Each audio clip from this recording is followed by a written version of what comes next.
ఏ విధంగా? కేవలం అష్టాక్షరీ మహామంత్రాన్ని జపించడం ద్వారా.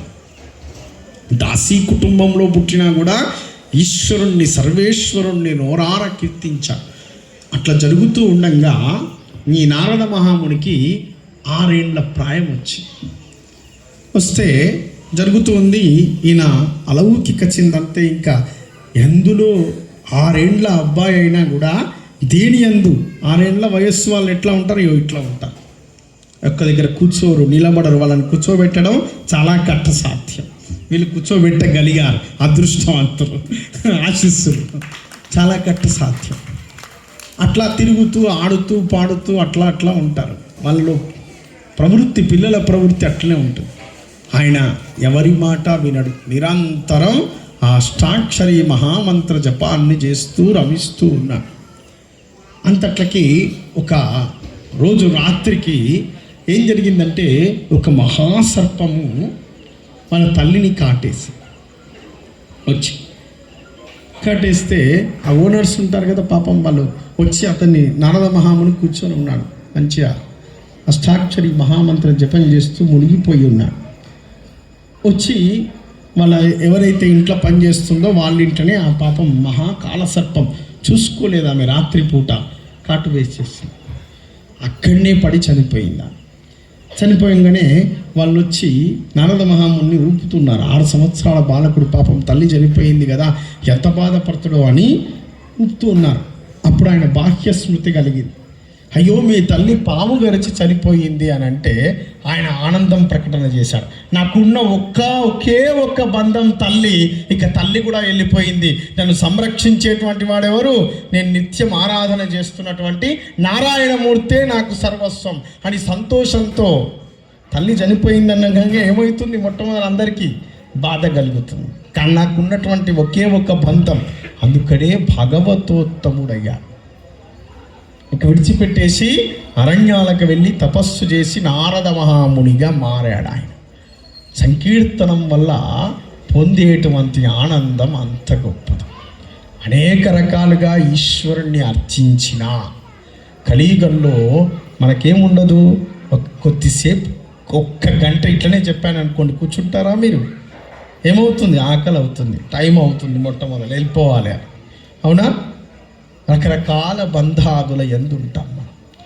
పోనీ అన్నీ మానేసుకొని ఉంటారా? అట్లుంటే మహా తప్పు. చేయకూడదు ఆ పని. కర్మను తప్పకుండా మన మీద ఆచరణ చేయాలో అది ఆచరించాలి. దాని ప్రసాదాన్ని ఈశ్వర అర్పణంగా భావించాలి. మనిషి ఏది త్యజం చేయొద్దు. త్యజం చేస్తే తప్పు. అన్ని బంధములలో ఉండాలి. అన్నింటి యందు పరమాత్మను వెతుక్కోవాలండి. ఇది మనిషి చేయాల్సినటువంటి కర్తవ్యం. నేను పెళ్లి చేసుకోను, ఏం చేసుకోను, ఇక్కడనే ఉంటాను, ఇట్లనే భజన చేసుకుంటూ ఉంటానంటే తప్పు. అది మనిషి చేయవలసినటువంటి ఆచరణ కాదు, అది మహాత్ములు చేయవలసినటువంటి ఆచరణ. చేయలేము మనం, సాధ్యం కాదు. ఈ రోజులలో అన్ని బంధాలలో ఉండి అన్నింటి యందు పరమాత్మను వెతుక్కోవాలి, పరమాత్మను చేరుకోవాలి. తర్వాత కొంచెం సేవ చేయగానే మనకేమొచ్చేస్తుంది? వెనుకనే నా వంటి వాడు లోకంలో లేడు అనుకుంటా. అహంకారం మనిషికి విపరీతం. అహంకారం ద్వారా ఈశ్వరునికి దూరం అయిపోతూ ఉంటాం మనం. నేను కింద కూర్చోవన్నా ఇక్కడికి వచ్చి అని అనుకుంటా. ఇక్కడే ఎక్కడైనా కూర్చోవాలి. ఈశ్వరుడు ఉన్న దగ్గర నువ్వు కింద ఉంటేమి, లైన్ ఉంటేమిటి, విఐపి ఉండరు ఈశ్వరుని దగ్గర. ఆయన భక్తి ఉంటే నిన్ను ఆయన చూస్తాడు. లేదు, అసలు చూడడు ఈశ్వరుడు. మనం అనుకుంటూ ఉంటాం, కానీ మనం ఎట్లా పోల్చుతాం? సంపదలతో పోల్చుకుంటాం. అబ్బో, వాడు అసలు పూజ చేయడు స్వామి, వాడికి అనేక ఐశ్వర్యాలు ఉన్నాయి, నేను నిరంతరం పూజ చేస్తూనే ఉన్నాను, ఇంత దరిద్రంలో అనుభవిస్తున్నా. ఒకటి ఉంది, పూర్వకృతం అనేటువంటిది ఉంటుంది, దాన్ని అనుభవిస్తూ ఉన్నాం మనం. దానికి ఈశ్వరుడు, నువ్వు చేసే పనికి ఈశ్వరుడు ఎందుకు బాధ్యుడవుతాడు? మనం అనుకుంటూ ఉంటాం పాపము పుణ్యము చేత క్షయింపబడుతుంది, పుణ్యము చేత పాపము క్షయింపబడుతుంది అని. కానీ మన ధర్మంలో, హైందవ ధర్మంలో ఎక్కడా లేదండి. గుర్తుంచుకోండి, పాపం చేశారు, పాపాన్ని అనుభవించి తీరుతారు. పుణ్యం చేశారు, పుణ్యాన్ని కూడా అనుభవించి తీరుతారు. పుణ్యము చేత పాపం కట్ కాదు. ఈ శరీరం ద్వారా పుణ్యాన్ని ఎట్లా అనుభవిస్తున్నామో పాపాన్ని కూడా అనుభవించి తీరుతాం. రమణ మహర్షి ఉన్నాడు. సర్కోమా అనేటువంటి ఒక మహావ్యాధి బాధ పెట్టింది. బాధపడ్డాడు ఆయన? లేడు. అది శరీరానికి వచ్చింది, నాకు కాదని అన్నాడు ఆయన. అది మహాత్ముల యొక్క స్థానం. రాకుండా ఉందా వ్యాధి? కష్టాలు రాకుండా ఉంటాయా పూజ చేసినందుకు? చెప్పండి. మనం ఈ రోజులలో ధర్మం తప్పు చెప్తున్నారు ఇటువంటి పిల్లలకంతా కూడా. మీరు కొబ్బరికాయ కొట్టండి, మీరు పాస్ అవుతారని చెప్తారు. కాదండి, తప్పు అది.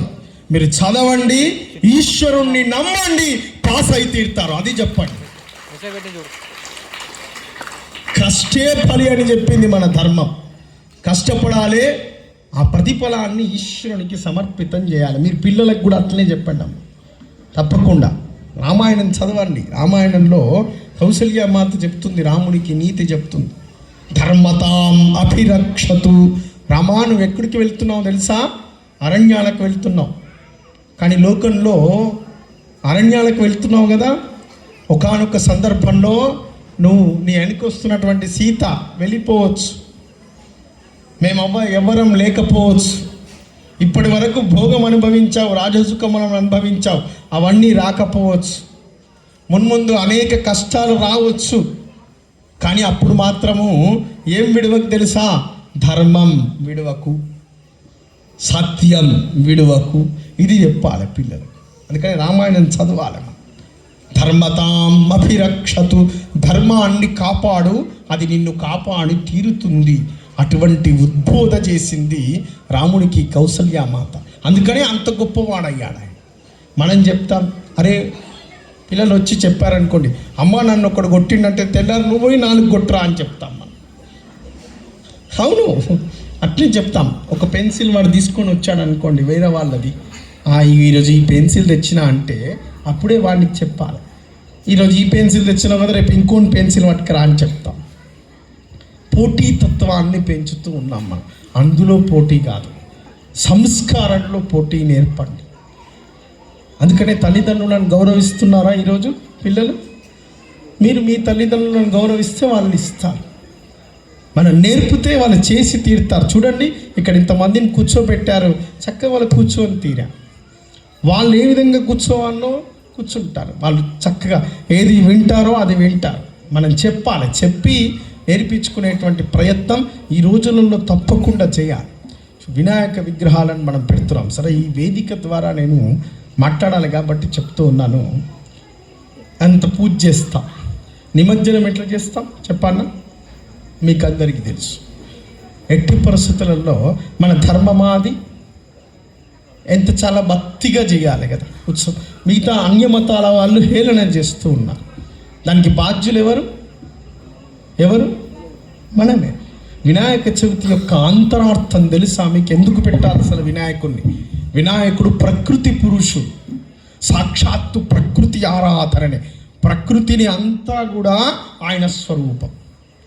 అకార పూర్వరూపం, అకారో మధ్యమ రూపం, అనుస్వార శాంతి రూపం, బిందురుత్తర రూపం, నాథ సంధానం, సంహితా సంధి, సైషా గణేశ విద్యా గణపత్య దర్వణ శీర్షం చెప్తూ ఉంది. స్వామి, నువ్వు ప్రకృతి పురుషునివి అని చెప్పింది. వినాయక చవితి యొక్క ఆంతర్యం చెప్తాను. వినాయక చవితి గురించి మీకు తెలుసు, అన్ని కథలు తెలుసు. వినాయక చవితిని మనం ఎప్పుడు భాద్రపద శుద్ధ చవితి నాడు ఆచరణ చేస్తాం, అవునా? ఎండాకాలం తర్వాత వానకాలంలో చేస్తాం. దేంతో చేస్తాం? ప్రతిమ దేంతో చేస్తాం? మట్టితో చేస్తాం. చూడండి, ఎండాకాలంలో చెరువులన్నీ ఏమవుతాయి? ఎండిపోతాయి. అప్పుడు మట్టిని తీస్తే చెరువులు ఏమవుతాయి? మళ్ళీ లోతు వెళ్తాయి. అంటే ఆ మట్టిని వచ్చినటువంటి వానకాలంలో వచ్చిన మట్టిని అంతా కూడా ఎండాకాలంలో ఇంతకుముందు పొలాలకు తరలించుకునే వాళ్ళు. వారికి తెలుసు, రెడ్డి గారికి. నల్ల మట్టిని అంతా కూడా అది ఎరువుగా ఉపయోగించుకునేటువంటి వాళ్ళు. ఎండాకాలం అంతా కూడా లోతు చేసేటువంటి వాళ్ళు. ఆ మట్టిని తీసి సంగ్రహణం చేసి పెట్టుకుంటాం. పొలాల అమావాస్య వస్తుంది మధ్యలో, చుక్కల అమావాస్య, కృష్ణాష్టమి, గణపతి చవితి, వీటికన్నిటి కూడా మట్టి బొమ్మలను తయారు చేస్తాం. మనం చేస్తామా? తీసుకొని వచ్చినటువంటి మట్టి చేత బొమ్మలను చేస్తారు. ఈ కాలంలో వర్షాలు పడతాయి. శ్రావణ మాసంలో వర్ష ఋతువు ప్రారంభమవుతుంది. విపరీతమైనటువంటి వర్షాలు పడతాయి. వర్షాలు పడితే ఏమొస్తుంది? అంతా గడ్డి, అలం, అది ఇది అంతా పెరుగుతుంది. 21 పత్రాణి పూజయామి, మరువక పత్రం పూజయామి, అశ్వత్థ పత్రం పూజయామి. ఏర్పడ్డటువంటి సీదు, దర్భ, గరిక అన్నిటినీ కూడా పెకిలించేస్తాం, తీసేస్తాం. మన ఇంట్లలో పెరిగినటువంటి అవన్నీ ఎవరికి పెడతాం? గణపతికి పెడతాం. చూడండి, దాని ద్వారా ఏమైంది? మన ఇంట్లో సీదంతా వెళ్ళిపోయింది. ఆ దండ పత్ర పుష్పాలన్నీ తీసి గణపతికి పెడతాం భాద్రపద మాసంలో. అవి ఎండిపోతాయి కదా. తర్వాత గణపతిని తీసుకొని పోయి ఎక్కడిస్తాం? మళ్ళా చూడండి, ప్రకృతిలో ఏది ఎక్కడి నుంచి వచ్చిందో అక్కడికి పంపించేస్తాం చిట్ట చివరికి. ఈ పత్ర పుష్పములు అన్నీ అర్చించబడ్డటువంటివి ఎండిపోయినాయి. అది మళ్ళీ చెరువులో వేస్తే ఏమవుతుంది? ఓషధీకృతం అవుతుంది. ఆ మట్టి మళ్ళీ ఎక్కడికి వెళ్ళిపోయింది? చెరువులకి వెళ్ళిపోయింది.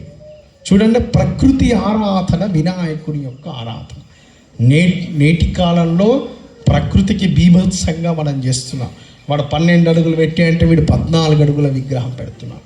14 అడుగులు పెట్టి అంటే ఇంకో 70 అంటే పొడవు ప్రధానంగా, అంటే నేను గొప్ప అని.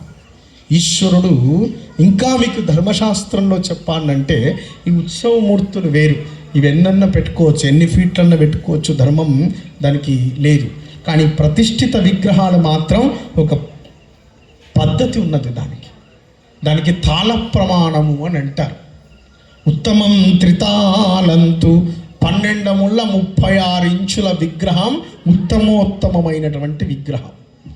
పంచమం మధ్యమం స్మృతం. 12 ఐదులు ఎంత? అమ్మో తెలియదా? 60 ఇంచులు ఉన్నటువంటి విగ్రహం మధ్యమం.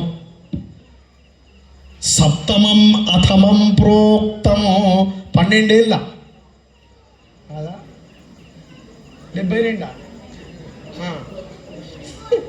ఎంత? 84 కరెక్టేనా? డౌటా? మ్యాథ్స్లో కొంచెం వీకా?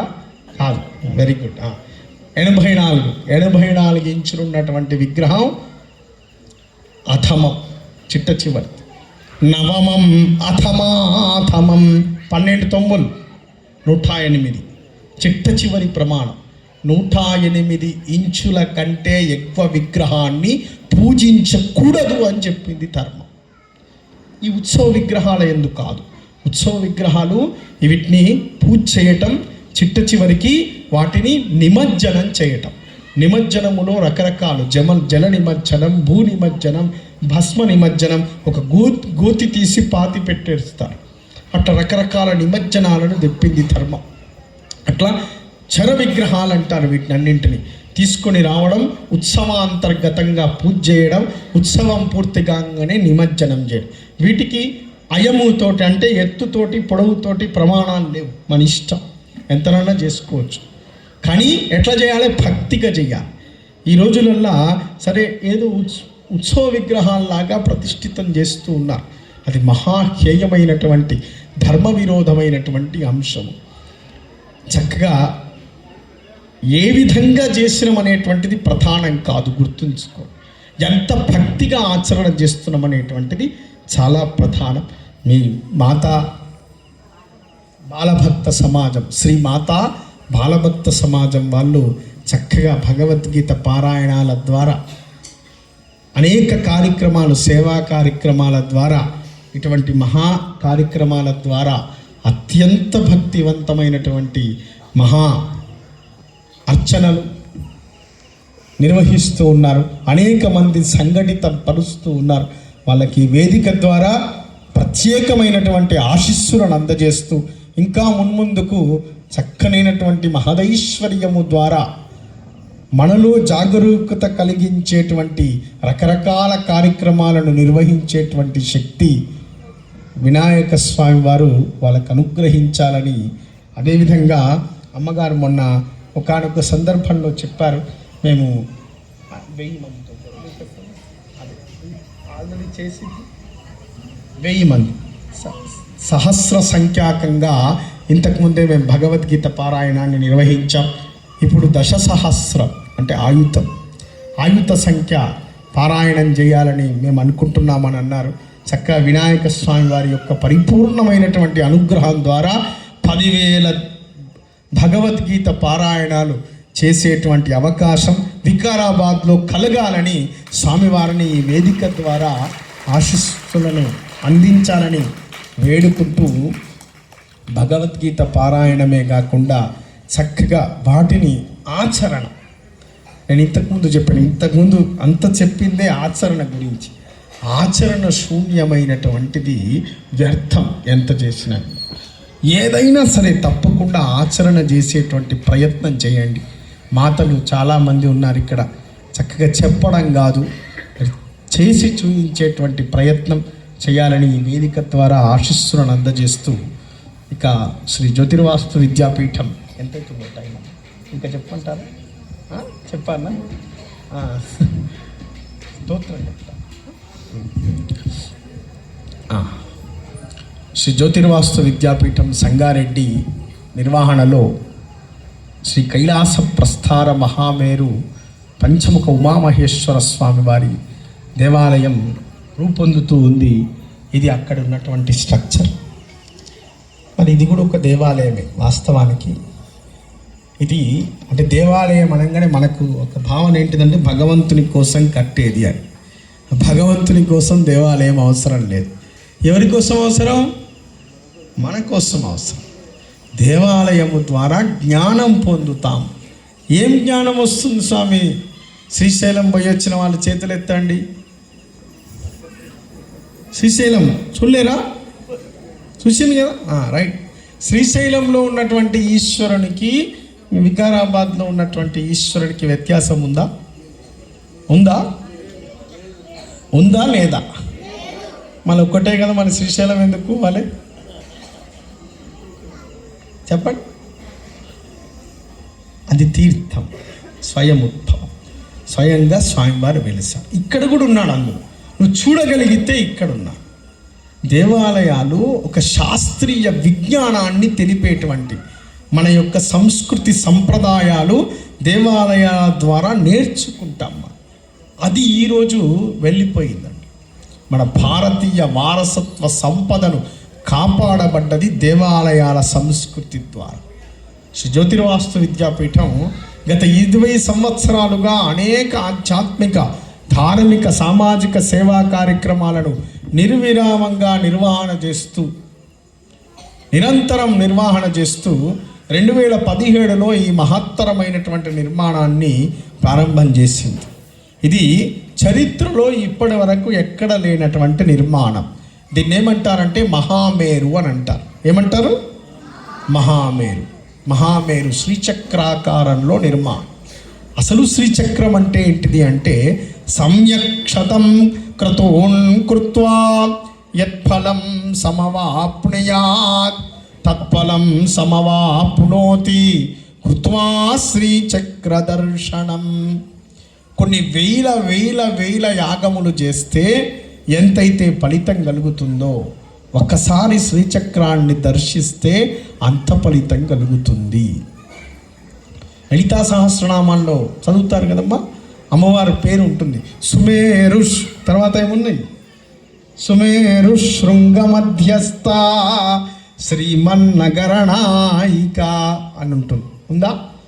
అమ్మవారు ఎక్కడుంది అంటే మేరు పర్వతం, సుమేరు శృంగ మధ్యస్థ, మేరు పర్వతం యొక్క మధ్యలో విరాజమానమై ఉన్నది. మహాశ్రీచక్రంలో ఉన్నది. శ్రీచక్రంలో బిందు స్వరూపంలో ఉన్నది అమ్మ, శక్తి. అమ్మ అంటే అక్కడ శక్తి స్వరూపం. ఆ శక్తి లోకాలన్నింటినీ కూడా కాపాడుతుంది. ఆ శక్తి ఆమెనే బ్రహ్మ, ఆమెనే విష్ణు, ఆమెనే గణపతి. అందరూ శక్తి నుంచే ప్రాదుర్భావమైంది. మనకు విష్ణు ధర్మోత్తర పురాణం తీసుకున్నారనుకోండి, విష్ణువు ఆద్యశక్తి అని అంటుంది. లింగ పురాణం తీసుకున్నారనుకోండి, ఏం చెప్తుంది? ఈశ్వరుడు ఆద్యశక్తి అని చెప్తుంది. గణేష పురాణం తీసుకుంటే గణపతి ఆద్యశక్తి. మళ్ళీ వీళ్ళందరూ వేరా? కాదు, ఒక్కడే పరమాత్మ. శక్తి ఒక్కటే.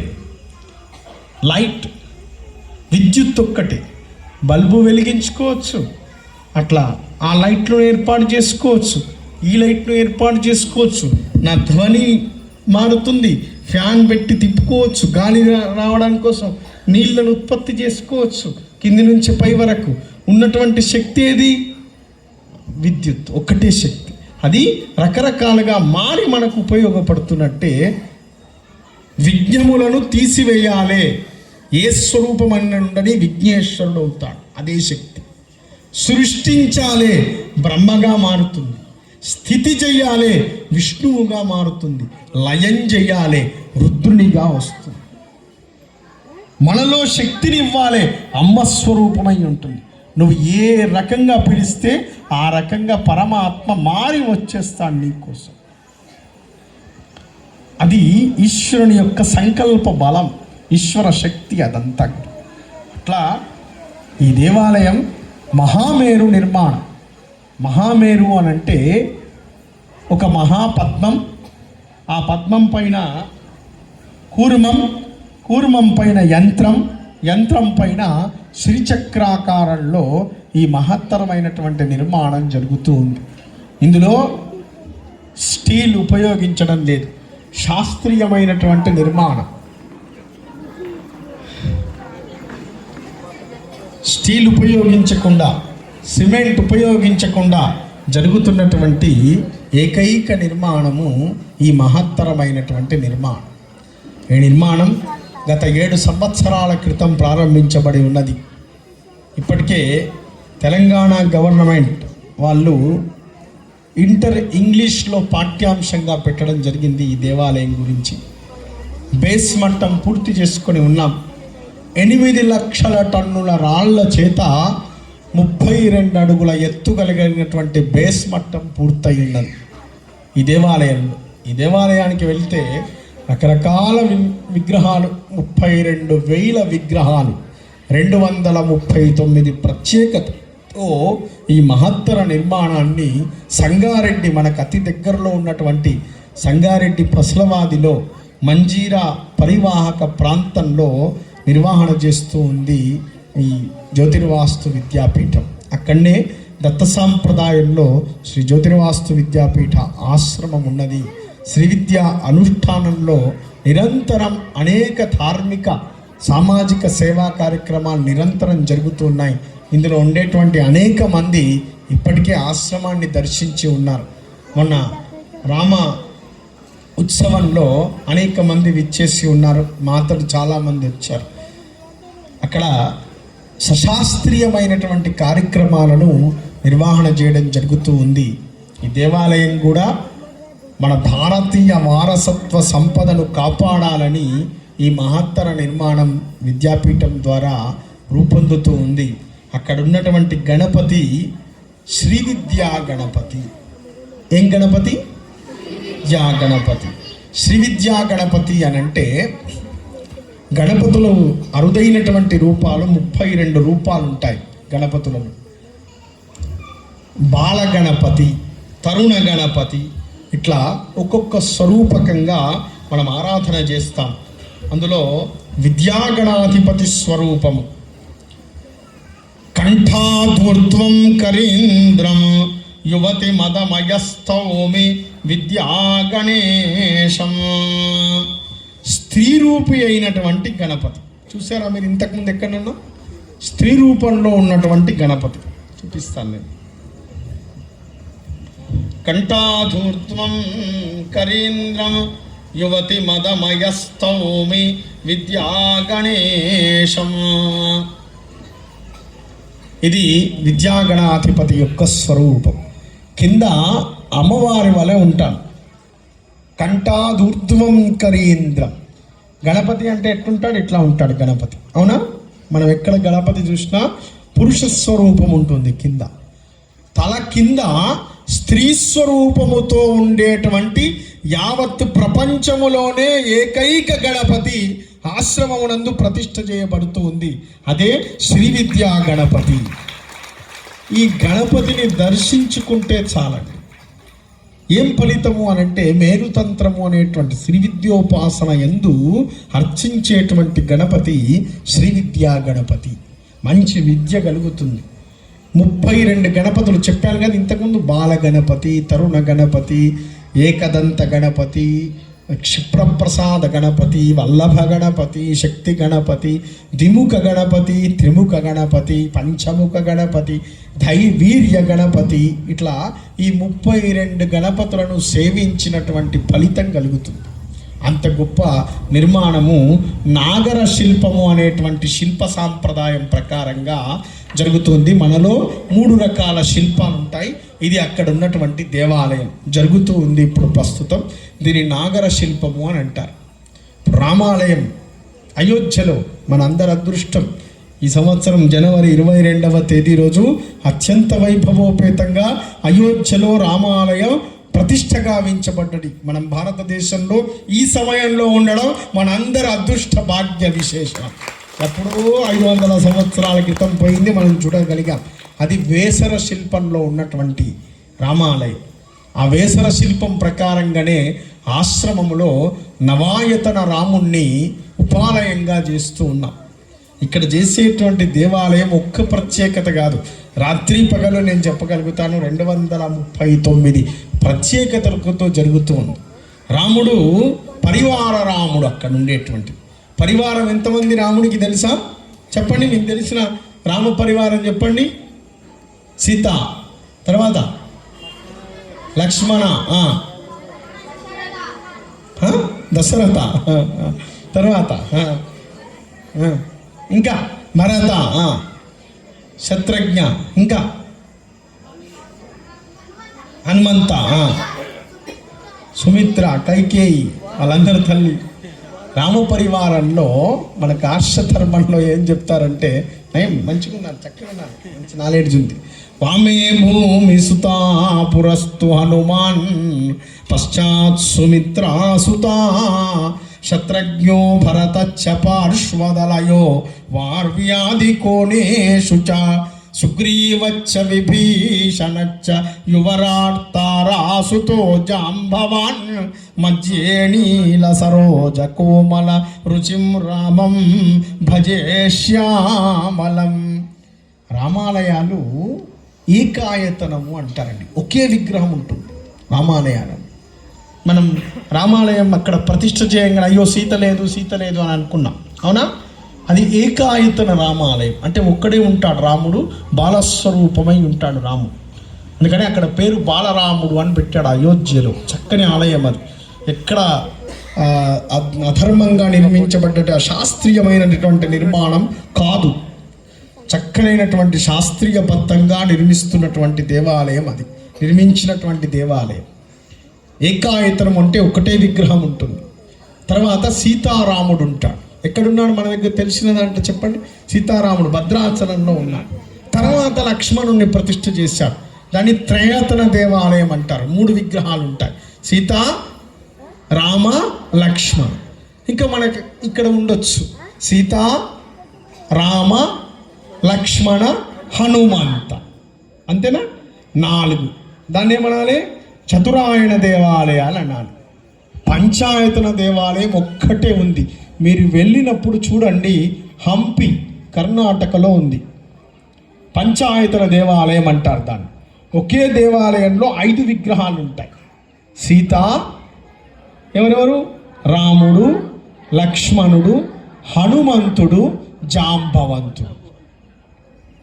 ఈ 5 మంది ఉన్నారు. తుంగభద్ర నది పక్కకే ఉంటుంది. ఒక్కొక్క విగ్రహం సుమారు 5.5 అడుగుల ఎత్తుంటుంది. అతి గొప్పనైనటువంటి దేవాలయం అది. చూడండి ఈసారి వెళ్ళినప్పుడు హంపీలో మొత్తం యావత్ భారతదేశంలో ఒకే ఒక్క దగ్గర పంచాయతన రామాలయం ఉన్నది. అది అక్కడ మాత్రమే ఉంది. ఇక్కడ నిర్మించేటువంటి దేవాలయము నవాయతన రామాలయం. అంటే 9 మంది ఉంటారండి. సీతా, లక్ష్మణ, భరత, శత్రుఘ్న, హనుమత్, సుగ్రీవ, అంగద, విభీషణ, జాంబవంత పరివార రాముడు. ఎంతమంది మొత్తం? 10. చెప్పండి పేర్లు. సీత, లక్ష్మణ, భరత శత్రుఘ్న హనుమత్ సుగ్రీవ అంగద విభీషణ జాంబవంత రాముడు. మొత్తం ఎంతమంది? 10 మంది. ఈ 10 మంది దీన్ని నవాయతన రామాలయం అంటారు. యావత్తు ప్రపంచములోనే మొట్టమొదటి నవాయతన సీతారామచంద్ర స్వామిని ఏకశిల యందు నిర్మాణం చేస్తుంది శ్రీ జ్యోతిర్వాస్తు విద్యాపీఠం. 128 టన్నుల బరువైనటువంటి ఏకశిలను ఇటీవల కాలంలో జూన్ 16వ తేదీ రోజు అత్యద్భుతమైనటువంటి యాత్ర చేత అనేక మంది రామనామం 13 కోట్ల రామనామం పలుకుతూ యాత్రగా తీసుకుని వెళ్ళడం జరిగింది. ఇప్పుడు ప్రస్తుతం ఆశ్రమంలోనే ఉంది ఆ శిల. చూడవచ్చు మీరు వచ్చి.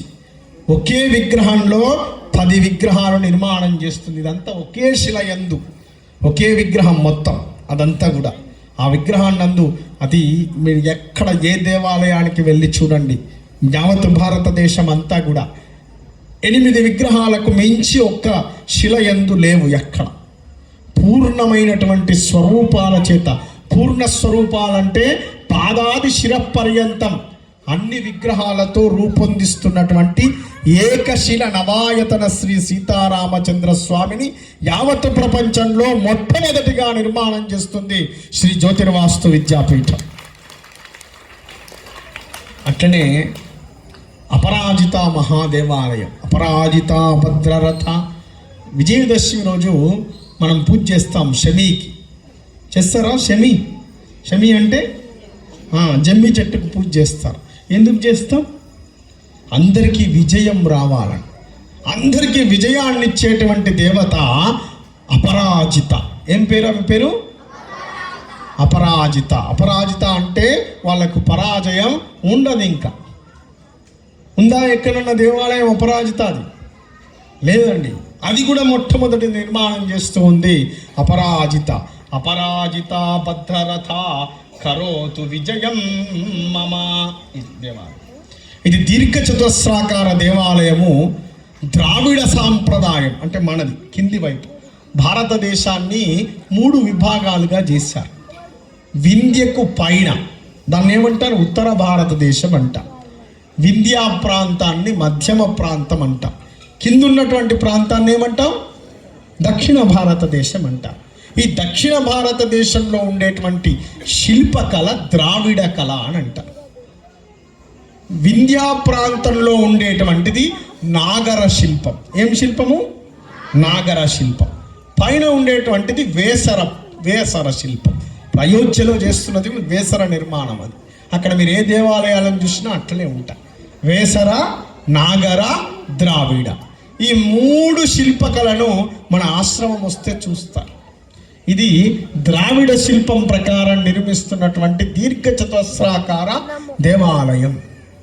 ఇందులో జయ విజయ సమేత అపరాజిత మహారాజ్ఞిని ఎక్కడ ఇప్పటి వరకు కూడా, అది కూడా ప్రపంచంలో ఎక్కడ లేదు.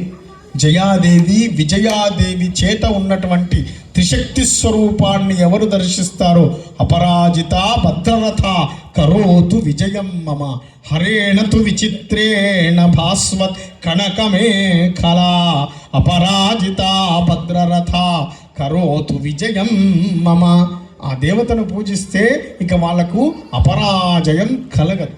ఎట్టి పరిస్థితుల్లో ఎల్లప్పటికీ అపరాజితులై నిలుస్తారు వాళ్ళు, పరాజయం కలగకుండా.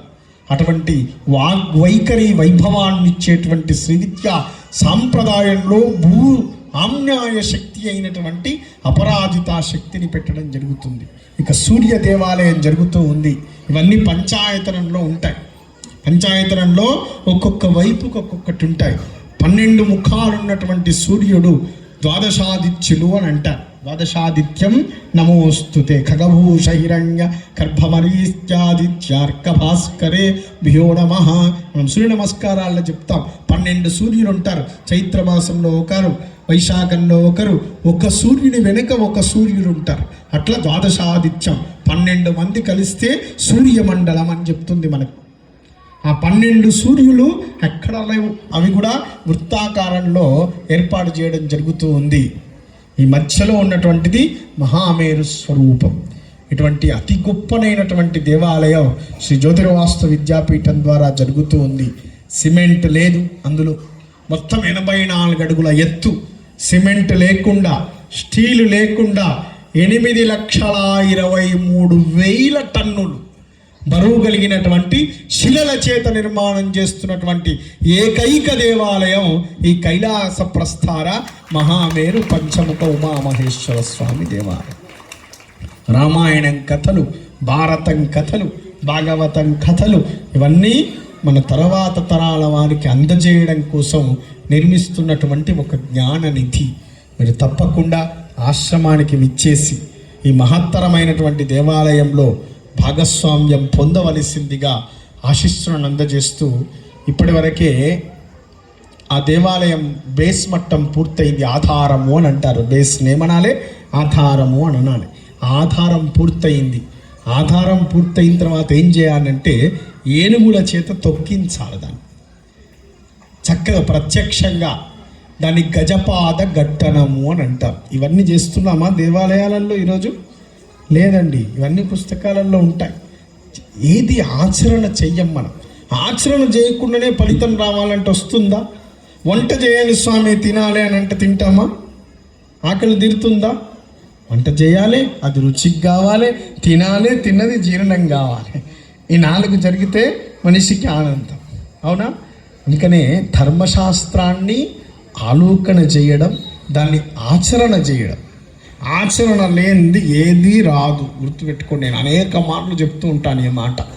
ఆచరణ లేకపోతే సర్వం శూన్యం. నువ్వెన్ని చేసినా కూడా వ్యర్థమే. అది ఆచరణ చేసి చెప్పాలి. అందుకని విద్యాపీఠం ప్రత్యక్షంగా గజాన్ని తీసుకొని వచ్చి దానిపైన అమ్మవారిని కూర్చోబెట్టి ఈ 22వ తేదీ రోజు సెప్టెంబర్ 22 గోపూజ చేసుకున్నారా? ఇందులో ఉన్నటువంటి వాళ్ళు అందరూ గోవుకు పూజ చేశారా? చేతులు ఎత్తండి. మేము గో పూజ చేసినాం అన్నవాళ్ళు, రైట్. గజ పూజ చేసుకున్నారా? చేశారా? గజానికి పూజ చేశారా? గజం పరమైశ్వర్యం. గోవు ఎంతదో గజం అంత గొప్పది. మనం చేసుకోలేం. ఎంతమంది వచ్చినా కూడా ఆ రోజు ప్రత్యక్షంగా గజస్థం కేశవం దృష్ట్వా పునర్జన్మం న విద్యతే. గజరాజు పైన ఉన్నటువంటి అమ్మను, గజరాజు పైన ఉన్నటువంటి ఈశ్వరుణ్ణి చూస్తే, అందుకనే గజవాహన సేవ చేస్తా. ఒక ఏనుగు బొమ్మ మీద స్వామివారిని ఊరేగిస్తా. ఏం కలుగుతుంది తెలుసా? మంచి ధైర్యం కలుగుతుంది, యశస్సు కలుగుతుంది.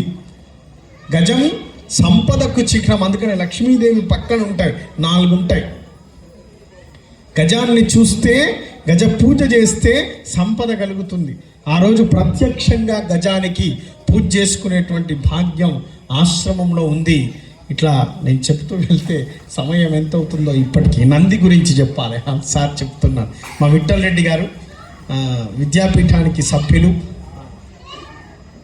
సదానందరెడ్డి వాళ్ళ బ్రదర్, బ్రదర్, చక్కగా వారి ద్వారా ఇక్కడికి రావడం జరిగింది విద్యాపీఠం. నందీశ్వరుని గురించి చెప్పి సమాప్తి చేస్తాను. నందీశ్వరుడు ఎవరు? ఈశ్వరుని యొక్క వాహనం. శాస్త్రంలో నందీశ్వరుడన్నా ఈశ్వరుడన్నా భేదం లేదు. నందీశ్వరునికి పూజ చేసినా ఈశ్వరునికి చేసినా సమానం అండి. ఇక్కడ మన ప్రహతంలో మనం వాహనంలాగా చూస్తాం, కానీ శాస్త్రంలో నందీశ్వరుడు ఆయన ఒక మహాపురుషుడు. సాక్షాత్తు ఈశ్వరుని యొక్క కైంకర్యం చేసి ఈశ్వరుడుగా మారినటువంటి స్వరూపం యథార్థంగా. ఆ నందీశ్వర స్వామి వారిని ఈ మహామేరువుకు సుమారు పశ్చిమం వైపున ఉంటాడు స్వామివారు. యావత్తు ప్రపంచములోనే అతిపెద్దదైనటువంటి విగ్రహం. ఈ దేవాలయంలో 4 ముఖాలు ఉంటాయి, దానికి 4 నందులు ఉంటాయి. అవి ప్రమాణం ప్రకారంగా ఉంటాయి. ఇది యావత్తు ప్రపంచములోనే అతిపెద్దదైనటువంటి శిల, ఏకశిల, ఒకే శిల. 684 టన్నుల బరువున్నటువంటి మహాశిల చేత ప్రపంచంలో అతిపెద్ద నందీశ్వరుణ్ణి నిర్మాణం చేస్తున్నాము. ఇప్పటి వరకు ప్రపంచంలో అతిపెద్ద నంది ఎక్కడుంది తెలుసా? చెప్పండి. లేపాక్షి. రైట్. లేపాక్షిలో ఉన్నటువంటి నందీశ్వర స్వామి వారు 28 ఫీట్ల పొడవు, 12 ఫీట్ల ఎత్తు, 10 ఫీట్ల మందం ఉంటుంది అక్కడ లేపాక్షిలో. మీరు చూడొచ్చు, వీరభద్రేశ్వర స్వామి వారి దేవాలయం ఆపోజిట్గా ఉంటాడు. అది యావత్ ప్రపంచంలోనే అతిపెద్ద నంది. ఈ నందీశ్వరుడు 32 అడుగుల పొడవు, 18 అడుగుల ఎత్తు, 14 అడుగుల మందం చేత ఏకశిలా నిర్మాణం జరుగుతూ ఉంది. బృహత్ సువర్ణ శృంగ నందీశ్వర స్వామి వారు. ఇప్పటి వరకు మొత్తం విగ్రహాలలో మీకు తెలిసి బుద్ధుడు తెలుసా? బుద్ధుడు ఎక్కడున్నాడు? హైదరాబాద్లో ఉన్నాడా? తెలుసా బరువు ఎంతనో? 320 టన్నుల బరువు. అది ఎన్ని? 320 టన్స్ ఓన్లీ. అదే అతిపెద్ద విగ్రహం మనకు తెలిసి. 684 టన్నులటువంటి ఏకశిలను ఆశ్రమానికి ఈశ్వరుడు అందించి ఉన్నాడు. అతి తొందరలో ఆ శిలా మహాయాత్ర కూడా పాదయాత్రగా చేయబోతుంది జ్యోతిర్వాస్తు విద్యాపీఠం.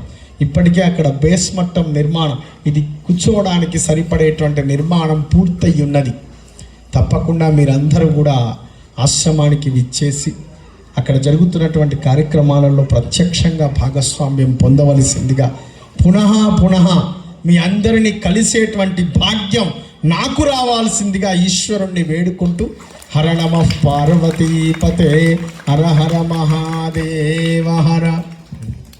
పంచాక్షరి చెప్తారా? మీరు చెప్తారా? ఒక 5 నిమిషాలు పంచాక్షరి మహామంత్రాన్ని జపం చేద్దాం. చేసి ఈ కార్యక్రమానికి స్వస్తి